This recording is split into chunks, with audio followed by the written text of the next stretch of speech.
Good morning everyone, welcome back to my channel English tanker में। Guys, आज हम करेंगे ट्रांसलेशन हिंदी टू इंग्लिश। ठीक है, एवरीडे हम करते हैं इंग्लिश टू हिंदी, लेकिन आज मैं आपको बताने वाली हूँ हिंदी टू इंग्लिश में हम स्ट्रक्चर कैसे बनाएंगे, सब्जेक्ट को कैसे पहचाने। ठीक है, इसकी हम करेंगे ट्रांसलेशन इंग्लिश में। यहाँ पर आपको लिख के बताऊंगी, ग्रामेटिकल स्ट्रक्चर को भी समझेंगे, कहाँ एक्शन है, कहाँ विदाउट एक्शन बात हो रही है तो क्या लगाना है, तो सब हम सीखने वाले हैं। वीडियो अच्छा लगे तो लाइक करें, कमेंट करके ज़रूर बताएं कैसी लगी, और बेल आइकन को प्रेस करना मत भूलिए ताकि ऐसी वीडियो आपको मिलती रहे। चलिए, स्टोरी है चतुर खरगोश की कहानी, द क्लेवर रैबिट। एक जंगल में एक शेर रहता था। अब यहाँ पर देखा जाए तो संख्या बताई गई कि एक शेर रहता था। ठीक है, तो इसमें इंट्रोडक्टरी देयर का यूज होगा। एक जंगल में, इन a forest, in a forest. ठीक है, यहाँ पर इंट्रोडक्शन जो होएगी देयर, देयर लिव्ड, वर्ब की second form past indefinite, there lived a lion. ठीक है, वह बहुत ताकतवर था। अब इसमें कोई भी एक्शन नहीं है, इसमें एक्शन था, रहने का एक्शन हो रहा है तो हमने वर्ब की सेकेंड फॉर्म लगाई। अब यहाँ पर कोई भी एक्शन नहीं है, कोई काम नहीं किया गया किसी के द्वारा, बस इतना बताया गया है कि वह बहुत ताकतवर था, उसके बारे में बताया गया, उसकी विशेषता बताई गई है। तो ये सिंपल सेंटेंस है, वॉज वर्ड से बनाएंगे। ही के साथ हम क्या लगाएंगे, वॉज। अगर यहाँ पर वी होता तो हम वर लगाते। He was very strong and, अब और कंजंक्शन है, एंड से जुड़ा हुआ है, और रोज किसी ना किसी जानवर को पकड़ लेता था। अब इस लाइन में एक्शन है, यस है, क्यों, पकड़ लेता था, है ना, पकड़ने का एक्शन हो रहा है, तो हम वर्ब की कौन सी फॉर्म लगाएंगे, सेकंड फॉर्म लगाएंगे, कि रोज वह किसी ना किसी को पकड़ लेता था। एंड कॉट, सब्जेक्ट हमारा यही रहेगा क्योंकि एंड आ गया बीच में। अगर एंड नहीं होता, अलग से सेंटेंस होता, तो हम यहां पे ही लगाते। ठीक है ना, caught an animal every day. ठीक है, हर दिन किसी न किसी को वो पकड़ लेता। जंगल के सभी जानवर उससे डरते थे। जंगल के सभी जानवर, all the animals in the forest. ठीक है, वर ज्यादा, ऑल द एनिमल्स ज्यादा हैं तो हम वर लगाएंगे। All the animals were afraid of him. Afraid होता है डरना, किससे डरते थे, उससे डरते थे। ठीक है, इन द फॉरेस्ट हम लास्ट में भी लगा सकते थे। जंगल में सभी जानवर से डरते थे, कि all the animals were afraid of him in the forest. एक दिन जानवरों ने मिलकर एक योजना बनाई। अब इसमें भी क्या है, लास्ट में आ ई से खत्म हो रहा है, पास्ट इंडेफिनिट है। अब योजना बनाने का काम हुआ है तो मीन्स इसमें एक्शन है। ठीक है, one day the animals made a plan. Made क्या है, वर्ब की सेकेंड फॉर्म है। ठीक है, क्या बनाई, योजना बनाई, टुगेदर। उन्होंने तय किया कि वे रोज एक जानवर शेर के पास भेजेंगे। उन्होंने क्या तय किया, दे डिसाइडेड। अभी दो वर्ड्स में हमारा सेंटेंस कंप्लीट है। दे क्या है, सब्जेक्ट है, वर्ब की सेकंड फॉर्म है, तय किया उन्होंने। दे डिसाइडेड कि दैट, क्या डिसाइड किया, नाउन क्लॉज है। ठीक है, कि वे रोज एक जानवर शेर के पास भेजेंगे। अब ये गागे का सेंस आ रहा है लास्ट में, तो मीन्स फ्यूचर इंडेफिनिट की बात हो रही है, लेकिन पास्ट में, तो हम विल को क्या बना देंगे, वुड बना देंगे। ठीक है, कि दे वुड क्या करेंगे, send one animal to the lion के पास भेजेंगे एवरी डे। ठीक है, कि वो एक जानवर जो है वो लायन के पास एवरी डे भेजेंगे। अगर यहाँ पर हम प्रेजेंट में बात कर रहे होते तो हम विल का यूज़ करते हैं यहाँ पर, लेकिन पास्ट की बात हो रही है, ठीक है, तो हम विल का क्या बना देंगे, वुड। एक दिन खरगोश की बारी आई, one day it was rabbit's turn. It was rabbit's turn. किसकी बारी आई, खरगोश की बारी आई। वह छोटा था, अब इसमें भी देखिए उसके बारे में बताया गया, कोई एक्शन नहीं है तो वॉज वर्ड से बनाएगा। ही वॉज वेरी स्मॉल, ठीक है, लेकिन बहुत चतुर था, बट वेरी क्लेवर, ठीक है। अब उसके बारे में बताया गया है तो इसमें एक्शन नहीं आएगा। He was very small but very clever. वह जानबूझकर देर से शेर के पास पहुंचा। वह जानबूझकर, ठीक है, पहुंचा। ही सब्जेक्ट है, एक्शन है पहुंचने का। ही रीच्ड द लायन के पास पहुंचा। लेट पहुंचा, ठीक है।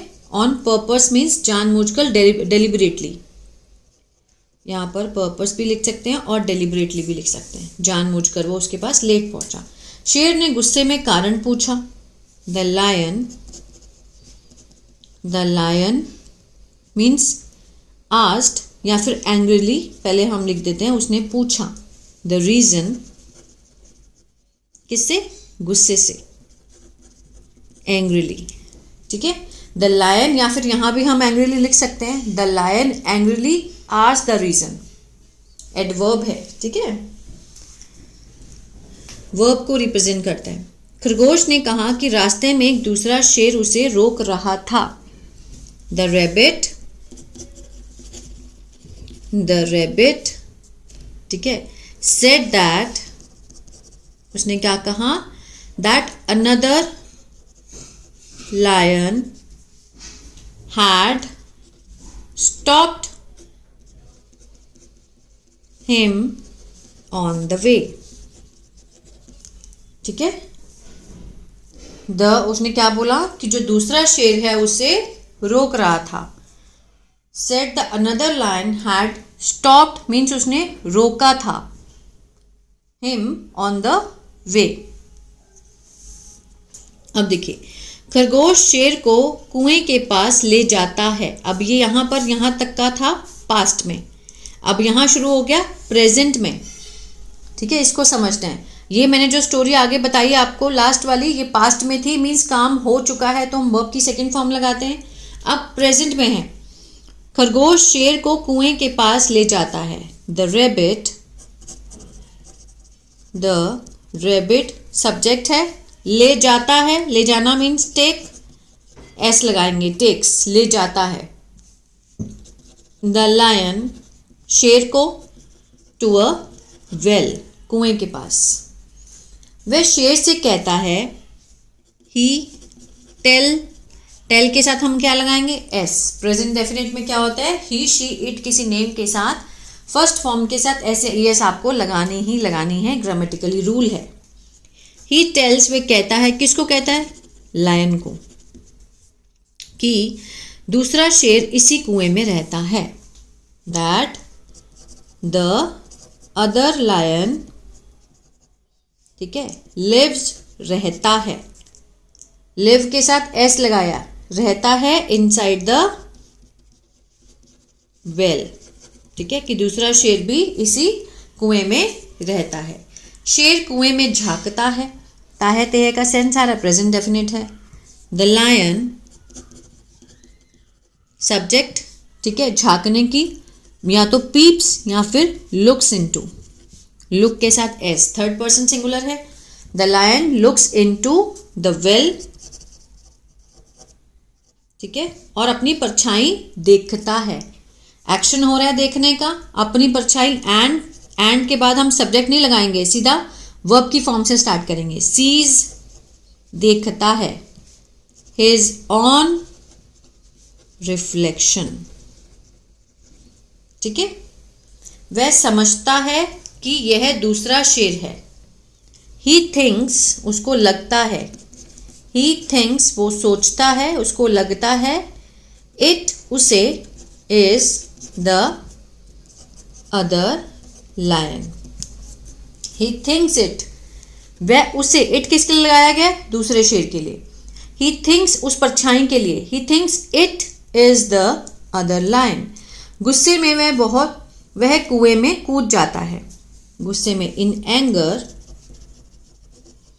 एंगर ही जम्प्स, जंप के साथ एस क्योंकि ही लगा है। ही जम्प्स, वह कूदता है। Into the well. ठीक है, ये हुआ हमारा प्रेजेंट का पोर्शन। सब्जेक्ट वर्ब की फर्स्ट फॉर्म के साथ एस या ईएस प्रेजेंट डेफिनेट में, और ताहे तेह का सेंस आता है। आगे देखते हैं। अब फ्यूचर में गागी का सेंस आएगा लास्ट में। ठीक है, फ्यूचर इंडेफिनेट यहाँ कोई भी बनाएंगे, फ्यूचर में बनाएंगे। अब जंगल के जानवर खुशी से रहेंगे। अब means now the animals of the forest. ठीक है, the animal of the forest subject है हमारा। विल, लिव, विल के साथ फर्स्ट फॉर्म फ्यूचर इंडेफिनेट, गागे का सेंस आएगा। लिव होता है रहना। रहेंगे, कैसे रहेंगे? खुशी से, हैप्पीली। वे मिलजुल कर रहेंगे और समझदारी से काम करेंगे। दे के साथ विल, लिव, वो रहेंगे टुगेदर। ठीक है, टुगेदर, पीसफुली, PEACE, पीसफुली। ठीक है, थोड़ा फास्ट लिखो ना तो स्पेलिंग में प्रॉब्लम होती है। पीसफुली एंड, समझदारी से काम करेंगे। एंड वर्क, अब यहाँ पर हमने विल नहीं लगाया, क्यों? क्योंकि एंड आ गया बीच में तो सब्जेक्ट हमारा एक ही रहेगा। They will live together peacefully, शांतिपूर्ण से रहेंगे। ठीक है, एक साथ, और काम करेंगे। एंड वर्क, लेकिन सेंस गागे का ही आएगा। विल वर्क, काम करेंगे वाइजली। वे सीखेंगे कि बुद्धि ताकत से बड़ी होती है। दे विल लर्न, दे के साथ विल, सीखेंगे। ठीक है, LEARN, दे विल लर्न, वो सीखेंगे। दैट, क्या सीखेंगे? They will learn that intelligence is greater than means की तुलना में, किसकी तुलना में? स्ट्रेंथ। जो बुद्धि है वो ज्यादा तेज होती है, किसकी तुलना में? शक्ति की तुलना में। बुद्धि ताकत से बड़ी होती है। आगे भी वे एक दूसरे की मदद करेंगे। ठीक है, आगे भी वो इन द फ्यूचर वो क्या करेंगे? They will help one another, एक दूसरे की। They will help one another. ठीक है, और सुरक्षित जीवन जिएंगे। एंड लिव सेफली, पहले पैराग्राफ में हमने सब्जेक्ट वर्ब की सेकंड फॉर्म लगाई, पास्ट में था। सेकंड पैराग्राफ में हमने प्रेजेंट में सीखा। ठीक है, प्रेजेंट डेफिनेट लगा मोस्ट उसमें, और इसमें हमने क्या सीखा? Future indefinite. जब हम फ्यूचर की बात करते हैं या सेंटेंस के लास्ट में गागे का सेंस आता है तो हम क्या लगाएंगे। और मॉरल ऑफ द स्टोरी, सीख, समझदारी और हिम्मत से बड़ी समस्या हल की जा सकती है। पॉसिबिलिटी को दिखा रहा है, कैन का यूज करेंगे। Intelligence and courage. ठीक है, कैन सॉल्व, सुलझा सकती हैं। Even the biggest problem. ठीक है, तो ये था ट्रांसलेशन। आई होप आपको समझ आया होगा गाइस। तो इसकी प्रैक्टिस आप घर पे करके देखिए। जो सेंटेंस मैंने बनाए हैं उसको आप छोटे छोटे और बना के देखिए, ताकि आपके टेंसेस जो हैं वो क्लियर हो जाएं, प्रेजेंट, पास्ट और फ्यूचर के। वीडियो अच्छा लगा तो प्लीज़ कमेंट करके ज़रूर बताया कीजिए। और मेरा दूसरा चैनल है बी इंग्लिश थिंकर, अगर आप न्यूज़पेपर रीडिंग सीखना चाहते हैं। एक चैनल मैंने और बनाया, उसमें मैं अभी आजकल वीक में 3 वीडियोस डालती हूँ, ठीक है, जिसमें मैं आपको बताती हूँ कि उसमें हम कन्वर्सेशन कैसे करें। मान लो आप स्कूल पीटीएम में गए हैं या फिर एयरपोर्ट गए हैं या कहीं भी आप जाते हैं तो इंग्लिश में कन्वर्स कैसे करना है। जो लोग ग्रामर नहीं सीखना चाहते तो वो उसको समझ सकते हैं और बोल सकते हैं एज इट इज़, ठीक है। किसी शॉप पे जाएं तो कैसे बात करें। उस चैनल का नाम है इंग्लिश बातचीत, इंग्लिश बातचीत, ठीक है। इसी तरह से मैंने चैनल का नाम दिया है और ग्रीन कलर का लोगो है, उसको भी आप सर्च करके ढूंढ सकते हैं, ठीक है। मैंने अभी बहुत कम वीडियो हैं उसमें, कम से कम 10 वीडियो होंगी, तो मैं वीक में 3 वीडियोज उसमें डाला करूँगी, जिसमें कि बहुत ही ज़्यादा फ्रूटफुल सेशन रहेगा आपके लिए। आप सीख सकते हैं बहुत कुछ से। God bless you.